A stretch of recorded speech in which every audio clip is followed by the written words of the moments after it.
Summer is well underway, and the heat on Okinawa causes many to head to one of the base pools to stay cool. However, for as much fun as it is to spend a day by the water, accidents can happen, but there are some easy ways to avoid them. Pool safety is paramount, just like it is in any everyday activity. Coming to the pool, you need to prepare prior to getting here and also follow the rules, policies, and procedures. Policies and rules like no running and no horseplay are set in place as reminders that overall safety is everyone's responsibility. I think they're great. I think that it keeps children, in tow where they need to be, so that when they're in the water they can be safe, and not hurt other kids or hurt themselves. I think the rules are perfect. Rules are one of several layers of safety at the pool. The risk of an incident goes up with the breakdown of these layers.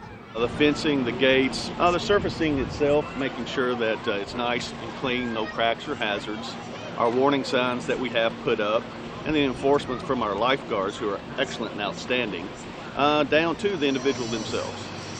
So when you're enjoying the pool this summer, keep safety your top priority. Lance Corporal Nate Carberry, Camp Foster, Okinawa. Residents at Yokota Air Base, Japan spent one of the few remaining days of summer with man's best friend. The Sakano Pool recently hosted a Dog Days of Summer pool party. Well, I've had a lot of people that have basically said that they would like to have more things to do with their dogs. This unusual pool party with its doggy guest has jumped into the triple digits in attendance over the past 3 years. Last year we hit 100, and I was hoping for 101, that 101 Dalmatian thing. Well, today we hit 107 thus far, and we're still having dogs come in, so it's been going great.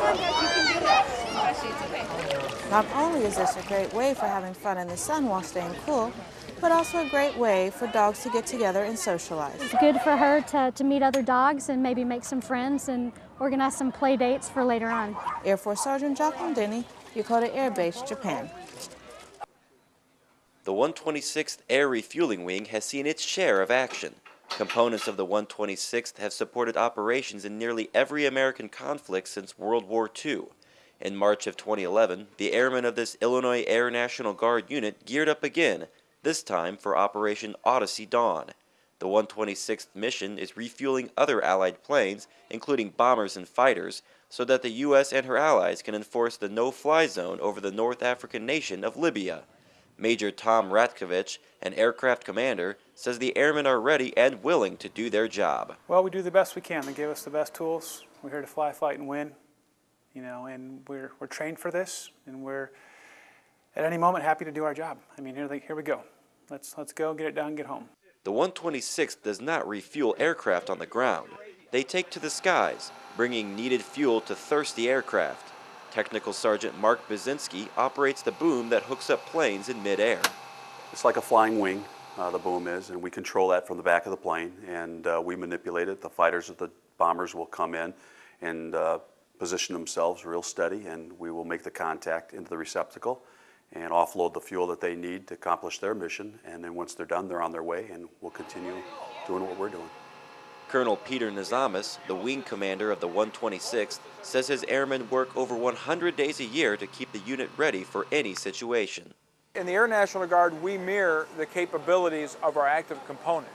So we are ready to go. We have to be deployed and in theater, be full up, ready to fly the missions within 72 hours of notification. Honestly, we do it within about 24 hours.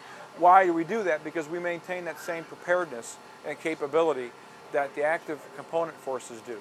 All of this preparation makes the 126th feel better about their unit and more trusting of one another. The guys that I work with are just real professionals. We joke around a lot, there's a lot of playing around, but really when we have a job to do, we get it done. We have the training to do really just a first-class job. I trust my life with any of these guys. These dedicated Air Guardsmen responded to the call to active duty in just 24 hours. Reporting from Scott Air Force Base, I'm Specialist Brian Vorse. Summer has finally arrived here at MacDill Air Force Base, and for many service members and their families, that means a dip in the base pool. Most crowded is probably right at 2 o'clock for recreational swim. We get all different families as well as some of the youth programs and child care. they all decide, they're like, let's go to the pool. The pool opened over the past Memorial Day weekend and offers families many services to splash some fun into your summer. We do offer swim lessons through outdoor recreation. So we do have different lifeguards that are water safety instructor certified. So that means they're able to teach swim lessons to different ages of children. We do also have an adult lap swim from 11 to 2 o'clock during the week, so Tuesday through Friday. I enjoy watching the people and getting to know the patrons as they come in and out and seeing the kids progress throughout the summer on their skills and their confidence levels. Reporting from MacDill Air Force Base, I'm Airman Robbie Wagner.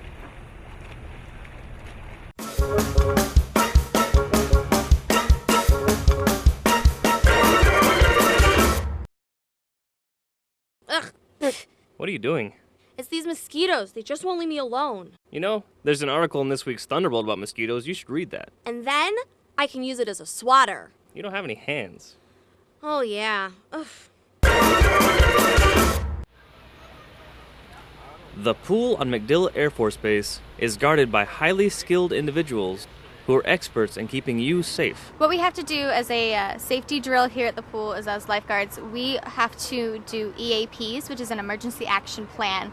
So if a patron were to begin drowning or have already, drowned or in the process of it, we would have to blow 2 blasts of our whistle, which will cause the patrons to exit the pool, and then we have to do a compact jump. So it's like we're jumping in a seated position because it causes us to not go as low into the water so we can get to the top and really get to our victim as fast as we can. And then we'll have someone who calls EMS. We have one of our guards on the stand will grab a backboard to help us get the person out of the water so we can evaluate their status. So their airways, their breathing, their heart and everything like that. We can make sure that everything is okay and see if they are conscious.